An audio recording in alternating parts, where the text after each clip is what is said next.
Welcome to the Research Culture Uncovered podcast, where in every episode we explore what is research culture and what should it be.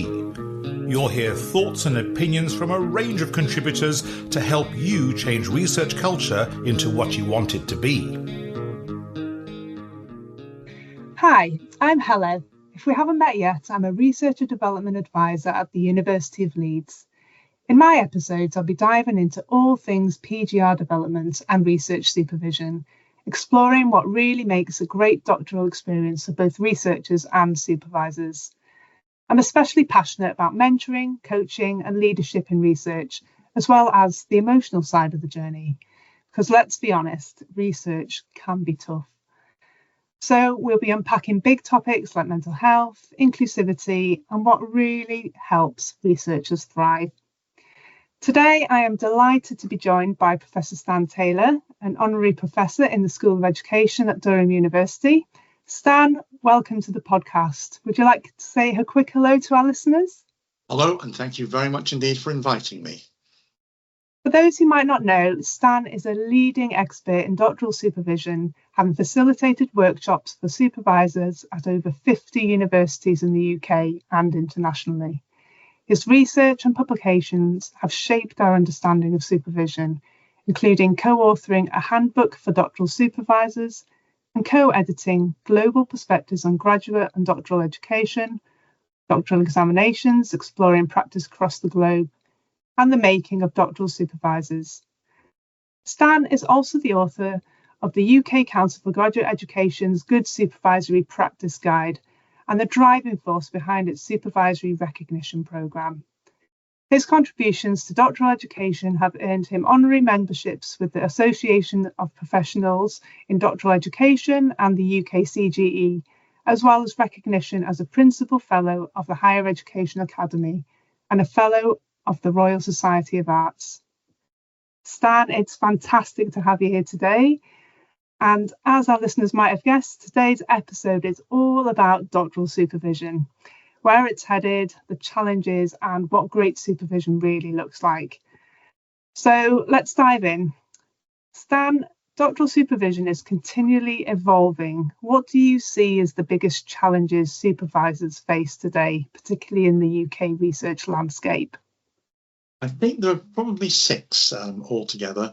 The first is the EDI agenda, particularly in relation to admissions, whereas equality, diversity, inclusion has been an issue in undergraduate education for a number of years now.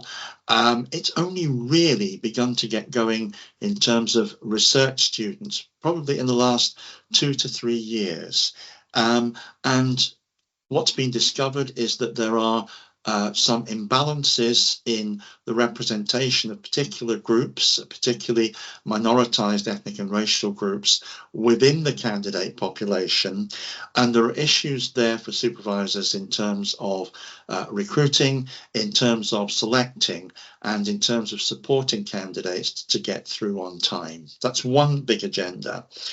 A second one is something, again, most of us known about a long time, but it is the power imbalance between supervisors and candidates. Again, this has been known for centuries, as it were, but it's not something that's really come to the fore until relatively recent times. And the way it's come to the fore is very much in terms of the respect agenda, which again is playing. So people looking very critically at the ways in which supervisors act towards their students. The vast majority of supervisors, of course, act totally responsibly, but there is a small minority which occasionally does not, with what can be disastrous consequences. So that's a second challenge. The third one, very much to the fore at the moment, is changes in ICT, communications technology, in terms of how we relate to research students. Much more is being done online, etc., etc. And the latest thing, really, since December 22, is the rise of AI and the implications of AI, which can be a wonderful tool, for supervisors and students in terms of their research, but there also can be a downside in terms of plagiarism and other issues as well. So how do supervisors handle all of that? The fourth one, again very recent, is in terms of mental health and well-being.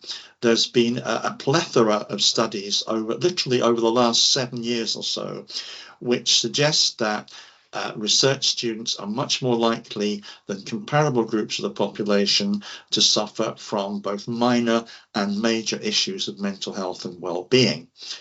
Interesting question as to why. One answer is, well, it's because there's been a massification of doctoral education, many more candidates coming forward, many of them whom have pre-existing well-being mental health issues. The other one is that it's actually the doctoral experience itself that is causing it, some of the frustration, often the loneliness, the boredom, bad supervisor relations, the difficulties of actually doing research. It's not a smooth process. There are setbacks and everything else. And then at the end of it all, the precarity of employment. That these are all issues which are causing that. I've just actually literally seen a paper published in the last couple of weeks which has tested those hypotheses, and it's leaning much more towards the second one, towards the one that it's actually the experience that's causing the problem. And again, supervisors, they're the main institutional contact with research students, so they're in the front line on that one. A fifth one is the change in employment of doctoral graduates. The doctorate was designed to create academics. It designed way back in 1810 in Berlin, and the idea was to replenish the academic population by training up researchers. And as a degree, it's been pretty well orientated towards producing academics for most of the last 200 years. But over the last 2 decades or so, there's been an explosion in the numbers of doctoral candidates and doctoral graduates, but there's not been anything like a comparable increase in the numbers of doctoral supervisors. So what has been happening is that doctoral candidates have been looking for employment outside academia. The question then becomes, how do we support them to gain that sort of employment? And that's another thing that's landed on the shoulders of supervisors. And then the final thing is, you look at all these changes in admission, the power balance, the AI agenda, mental health and well-being, employability. These are all massively time-consuming, and they're all things that deserve recognition. And the answer here is that some institutions are affording the time for supervisors to deal with these new agendas, and some of them are giving them recognition for mastering these new agendas. But this is by no means the whole story. In other institutions, there's still this kind of the old philosophy that it's a labour of love, and it doesn't need supervisors to be given time or resources or incentives to do the job. Fantastic, Stan. Thank you. That really highlights just how challenging it is to be a supervisor today. AI, particularly since 2022, as you mentioned, has introduced new complexities. But what stands out the most for me is the growing concern around research and mental health and well-being. As you mentioned, supervisors are already stretched thin, so support can't rest solely on their shoulders. And I'm particularly keen to develop peer-to-peer support networks, mentoring opportunities, and exploring how coaching can play a role in this space. Another trend I've noticed is the rise in co-supervisory relationships, which brings about their own set of challenges. What do you see as the key difficulties in managing co-supervision effectively? It's an interesting one, this one. I mean, the traditional model was that you had a single supervisor. In Germany, the Dr. Vater or Dr. Mutter, who was in charge of you and who was responsible for everything. There's been a shift pretty well globally towards team supervision for reasons essentially of providing backup supervision, of providing a wider range of intellectual influences and expertise. For example, one specialising in methodology, one in theory, whatever else it might be. And there are many advantages to that co-supervision thing, but there also can be disadvantages. For example, where supervisors are from different disciplines and don't have a common language, where supervisors disagree about the nature of the research project, where they disagree about the outcomes of the research project, where they're jockeying position for position in terms of supervisory roles. And all of these things can have deleterious effects on candidates. And at the moment, it has just kind of been assumed that people will take to co-supervision without any further instruction or training, whatever else it might be. And it's only, I think, just being realised now. There's actually a couple of papers come out literally in the past 12 months or so, which suggests that people are finding it difficult to co-supervise. A way forward with this one is the use of mentoring. So in some institutions, there's a rule, I think in some ways a good rule, that you can't be a principal supervisor until you've seen somebody through at least one iteration as a second supervisor. And I did some research on this about 4 years ago, and I found a large number of institutions that got that requirement. But I then asked them, okay, how do you choose the mentors? What criteria do you have to make sure it's not a bad example for those coming into co-supervision? And I think of the institutions I looked at, there were about 120 or something, one only had got criteria for mentors. So I think to tackle this one, we need institutions to think about what is a good supervisor and to make sure that those coming forward as co-supervisors and learning on the job, it's important they learn on the job, have a good role model to go by. Absolutely, that's a really interesting perspective. Moving forward, we've touched on some of the key challenges in doctoral supervision, but I'd like to explore a few specific areas in more depth. One topic that's been gaining real momentum is the UK CGE accreditation for research supervision. What impact do you think this accreditation is having on institutions and individual supervisors? We've got somewhere in the region now of 400 recognised supervisors, and they're in around 80 institutions, most in the UK, but also Australia, China, Egypt, India, Ireland, Malaysia, Namibia, Nigeria, New Zealand, etc., etc., etc., which is very pleasing, because one of the reasons for developing that scheme was to try to give supervisors in developing nations the opportunity to acquire recognition and supervise students there, rather than having to send them out, etc. In terms of the impact on institutions, I think the answer I would say is it's very variable. There are some institutions, I'm going to mention 3 if I may, which are Leeds, the Open University and University College London, which have really taken this on board, all of which have got large numbers of recognised supervisors. There are other institutions who have few or no recognised supervisors at all. This might change in the run-up to the 2029 REF, because the research councils will be looking for, or UKRI will be looking for evidence of the research panels will be looking for evidence of quality of supervision, and that might change things.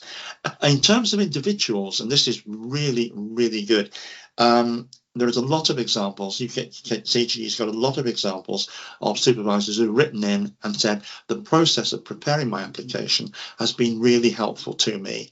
I had a look at the literature and I got some good ideas from that, and so on.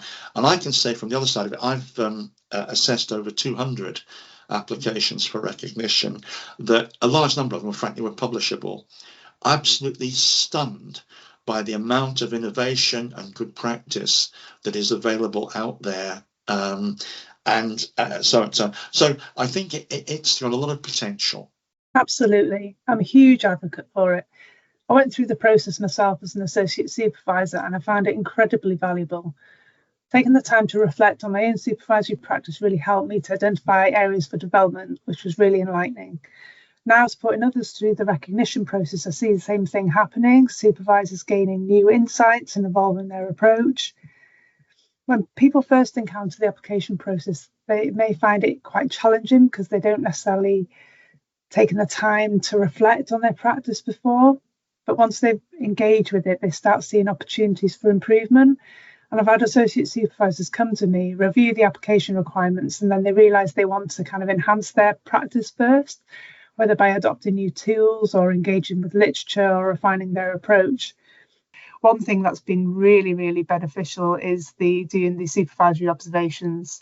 I think it's just incredibly enlightening to be able to watch somebody else and to understand the process of supervision, and then also be able to feed back as well, that kind of reverse mentoring type approach. I think that was a real positive thing. Well, I agree with you entirely, but I ought to say at this point that any credit for the associate scheme and for the supervisory observation belongs to, in particular, Kay Guzioni of the University of Glasgow, who picked up from the original and did the development work on this. There, so Kay deserves immense credit. But I think that's one of the most important parts of it, is that those who are not necessarily involved as being appointed as principal or second supervisor, but are actually doing supervision, do get the recognition.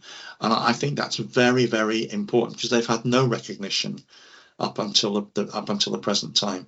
So again, I think that's very important. And ultimately, these are the supervisors of the future. So they are indeed. Given the time and the effort to supporting supervisors earlier in their careers, given the fact that when they become to a situation where they are primary supervisors, to have the knowledge and understanding of their supervisory practice, that will again make things a lot easier for them. Yes, I think it will. Absolutely, yes. So in terms of, you already touched on it at the start, about it becoming increasingly important topic is equity, diversity and inclusion in doctoral supervision. Yeah. And there's that growing recognition that supervision needs to be more inclusive. But what does good EDI practice look like in this space, and how can supervisors actively promote equity and inclusion? Well, I think it's important to firstly to look at the kinds of issues that you're getting for what you might describe as non-traditional candidates, to look at it from their perspective. So what are the kind of issues that they might face? One of them is lack of confidence, that they're not, in the words of Alison Yateman, those of us who've been to traditional academic establishments and so on, she described us as being accustomed to the idea that we are putative geniuses. Yeah, whereas many people who haven't had that background are not so accustomed, and therefore they come into it with a distinct lack of confidence. And one of the way that's reflected, of course, is an imposter syndrome. They come and they end up spending years feeling that they shouldn't be there, etc., etc., etc. There, so that's one issue which has got to be there.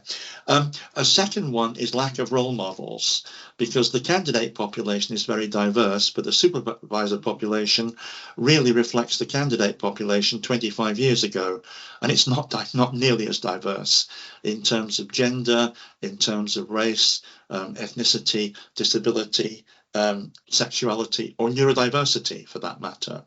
So there's an issue for role models there as well. A third thing that I think can impact non-traditional candidates is isolation. That they can end up as being, the only female in the lab is one, the only student of colour among a predominantly white bunch of students, etc. The student with a disability, for example, the student with a visible disability among those who have, etc., etc., etc. And there can be a problem there of isolation, which has got to be taken care of. There is a fourth thing, and I don't like this, but I have to mention it, and that is discrimination. There is evidence of a minority, I stress this, a very small minority of supervisors who may discriminate on grounds of gender, disability, ethnicity, race, etc., etc. Now, that discrimination, it's very, very rarely overt in itself, but it can be indirect. I mean, one example I've often seen is of male supervisors who will not give honest feedback to female students on the grounds that it will offend their delicate natures, which is all very gentlemanly in itself, but it's not very good if you're a candidate, trying to write your thesis, etc., etc. So you can have direct and indirect discrimination. Another issue is the multiple competing priorities of many non-traditional candidates. An awful lot of them are not fully funded. A lot are self-funded or indeed family funded, whatever else it might be. And they tend to be older, they have families, they often are in jobs, etc. So research, they can't just concentrate on research. They have a whole range of responsibilities to fulfill, and that creates issues for them, and it creates issues for the supervisors too. And then the final thing, I think, is access to funding, training, resources, networks, etc., which may be, particularly if they're part-time, not on campus, may be much more difficult to acquire than in other circumstances. So what can supervisors do? The first, in terms of building confidence, I think there's an argument that they should adopt a more pastoral style of supervision, one that takes more account of, particularly of the emotions of candidates and the upheavals in their personal lives, etc., etc. So rather than be the sort of supervisor who says, well, I'm just doing it as a professional job in terms of the actual research, you have to take much more account of the circumstances, the emotions surrounding supervision. I think that's an important one. And secondly, in terms of role models, if you be a role model or find a role model. You may not find a role model even within your department or within your institution. It may be somewhere else. But try and find somebody who's been through that same sort of experience and that same sort of background to whom people can relate. And that there is strong evidence that has a major impact in terms of improving confidence among non-traditional students. In terms of isolation, you can counter that a couple of ways. One is group supervision, becoming more and more prominent, whereby instead of supervising candidates individually, for at least some of the time, you supervise them in groups. And what you do within those groups is you use the peer group as a resource in terms of supervision. So somebody will present a paper or something, and not only will you comment on it, or sometimes you don't even comment on it, but the rest of the group will, and you build it up in that way. And then the other thing is to encourage independence of peer support, whereby they'll give presentation to each other and get feedback from each other. These have got the advantages, by the way, of saving supervisory time, which can be precious as well, but they can also counter isolation. In terms of discrimination, it's really a question of knowing your biases, and your biases may or may not be apparent to you. So it's really a question of thinking about the kinds of attitudes you have, how they play out in terms of the way that you behave towards your student, and of tackling the biases that you need to find out about yourself. There is being empathetic, being understanding in terms of the lives of people, and in line with that also being flexible. So for example, with part-time students, they may find it very difficult to get in during the week. So you might want to hold supervisions at the weekend, and it's inconvenient, etc. But it all helps towards that. So those are just some of the things that supervisors can do to meet this very important agenda, and then to maximize the opportunities for people of all walks of life of succeeding in research. That's great. Thank you, Stan. Some really great tips there in terms of how you could, embed EDI into your supervision practices. I particularly like the idea of group supervision and peer mentoring, especially in STEM disciplines, where the larger research groups often naturally lend themselves to that approach. It creates that space where students can learn from each other, reducing the isolation and creating that more inclusive research environment. You also made an important point about signposting. If supervisors don't have the specific expertise or lived experience to support a student effectively, knowing where to direct them for additional support is crucial. That means being aware of things like networks, mentoring schemes, and support groups that can provide guidance.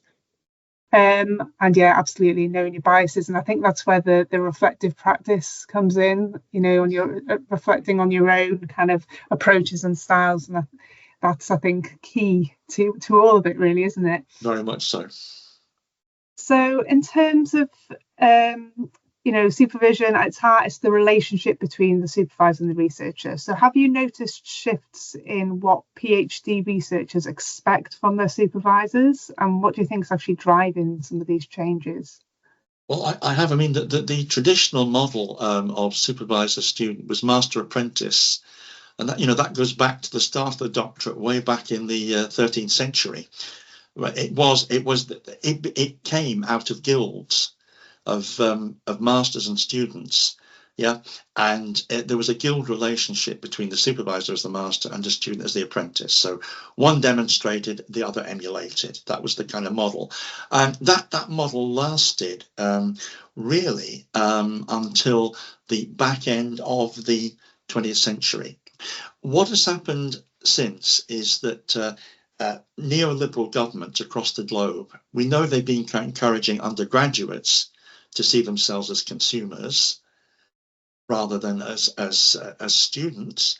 The same thing has been happening in terms of postgraduates as well. So there's been a kind of rebalancing of the supervisory-student relationship away from master-apprentice and towards a kind of producer-consumer.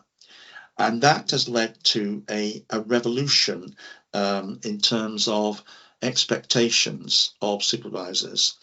Now, my personal view is that this is something that has its advantages, because historically there's been this huge power imbalance. And I think to shift it onto, if not necessarily producer-consumer, but certainly a more collegial footing, is a very positive development. And I think it's given doctoral students more rights than they've had before. And that this is, in essence, is a good thing. Absolutely. And I think this shift also plays a crucial role in changing research culture within universities. It ensures that the PGRs and postdocs have a stronger voice in shaping academic environments, fostering that more inclusive and collaborative research culture.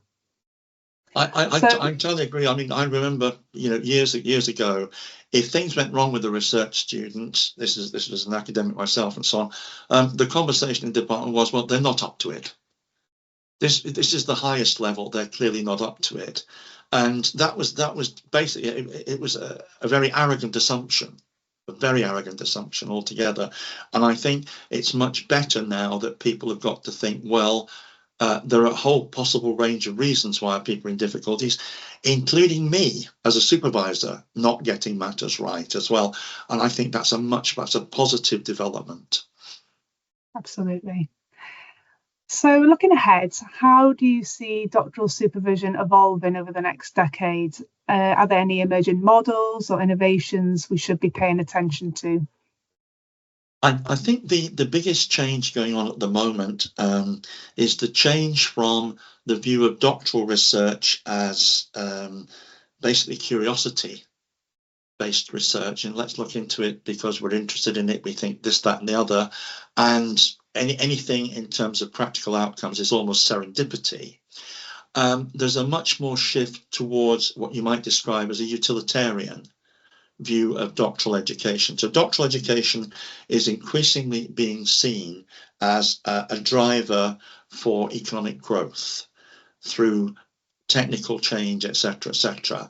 And the reason we're producing doctoral candidates is not just to produce more academics, it's produce research workers for the knowledge economies who will then do applied research, and that research will in some sense benefit the society, the economy, or the environment, these things as well. So there's been that shift, and we can see this very firmly. Actually, last week Sir Patrick Vallance, the minister responsible for science, addressed the Commons Select Committee on technology and so on. And he made a distinction between curiosity-based research, applied research, and entrepreneurial research. I think what will happen in the next few years is that pure curiosity-driven research will probably not be funded to anything like the same extent as applied research or entrepreneurial research. Now, the corollary of that from a supervision point of view is that an awful lot of future doctoral projects will be undertaken in partnership with public sector, private sector, or not-for-profit providers. In other words, with institutions that are outside higher education. So I think there's going to be a kind of a two-way learning process. On the one hand, supervisors are going to have to get accustomed to working with people in a whole range of different industries outside academia. And then the other one is that people outside academia will have to learn to work with academics themselves. Now, there is quite a big literature on this, and it doesn't happen automatically. You can have quite difficult conflicts and so on. In terms of a model, I would suggest the one I favour will be the so-called industrial PhD model, which is operated in Denmark since the 1970s. Under this model, the companies employ researchers for 3 years. Their salaries are subsidised by what's called the Innovation Fund of the Agency for Science, Technology and Innovation, which pays for tuition fees and allowances for conferences and so on and so forth. And they have requirements on companies who've got to provide supervisors or co-supervisors who know about the research itself, themselves have degrees, who understand the whole process. And the academic ones have got to be those who are interested in doing applied research or entrepreneurial research. Now, this has worked well. It's been independently evaluated.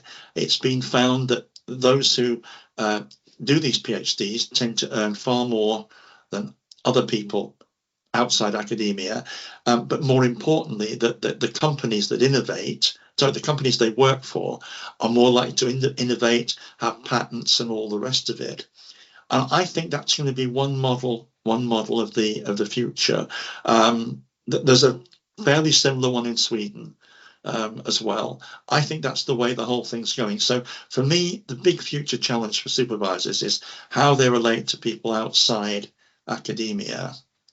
And it's interesting because UKRI, Research England and Wellcome Trust, other bodies have funded a major project, the RSVP project, supervisor project, involving the creation of resources. And that project is looking very specifically at how supervisors interact with the world outside academia and how the world outside academia interacts with supervisors. And I think I ought to say, going on from that, there are also implications for students, because rather than sitting just in a university setting, an awful lot of them are going to be flitting between university and commercial, industrial, not-for-profit settings, which will change the dynamic from their point of view as well. That's my prediction for the future. Yeah, that sounds some really interesting models in there that I think it is the future. There's a lot of interdisciplinary research going on now, like you say, cross institutions, disciplines, and other stakeholders and industry. Yes. And there's a huge challenge ahead of us, I think, and it's not something that is going to happen overnight. It is a gradual change. And I think that last study that you mentioned there about looking at how they interact with one another is pivotal. It's understanding the different dynamics, but also how you can work together. And that even just comes to interplay just in that simple supervisor student interaction. Yes. That's fantastic. Thank you. So finally, for those who are new to supervision or thinking about taking on the role, what's the one piece of advice you'd give them to help them support their researchers effectively? I start by going back a few years and so on. And the traditional view of supervisor was, and I'm going to quote here from a study by Ernest Rudd done in 1985. And he summarized the prevailing ethos then of, if you can do research, then presumably you can supervise others to do the same. And for a long time, the necessary and sufficient condition to be an effective supervisor was thought to be an active researcher. What has changed, and changed very, very dramatically in terms of all the challenges we discussed at the start and the challenges we just discussed in terms of the future, is it has become a much more complex activity, one that takes a lot of learning there as well. So my advice would be, don't rely on the fact you're research active to be a good supervisor. It's by no means enough. You need an awful lot more than that. Take advantage of any opportunities you can get to undertake professional development, whether it's in the form of courses, whatever else it might be, or reading the literature, or talking to other supervisors. If you get a chance to be mentored for, say, one supervision as a second supervisor, that will give you an opportunity to learn on the job, because supervision is not something that you can teach from courses or books entirely. You can partly, you can drive it partly from that, but it's something that's actually grounded in practice there as well. So if you can get that opportunity, put that all up together, and God willing, you'll be a good supervisor. Brilliant. Thank you so much, Stan. Some really good points and tips there. I'm afraid that's all we have time for. It's flown by a lot quicker than I expected. Stan, I want to say a huge thank you for you for such an insightful and enlightening conversation. I've learned so much today, and I'm sure that our listeners have too. To our listeners, we'll share all the resources mentioned in today's episode in the show notes, so be sure to check those out. And that just leaves me to say thank you so much for listening, and I'll see you next time. Take care and goodbye. Thanks for listening to the Research Culture Uncovered podcast. Please subscribe so you never miss out on our brand new episodes. And if you're enjoying the discussions, give us some love by dropping a 5-star rating and written review, as it helps other research culturists find us. And please share with a friend and show them how to subscribe. Thanks for listening, and here's to you and your research culture.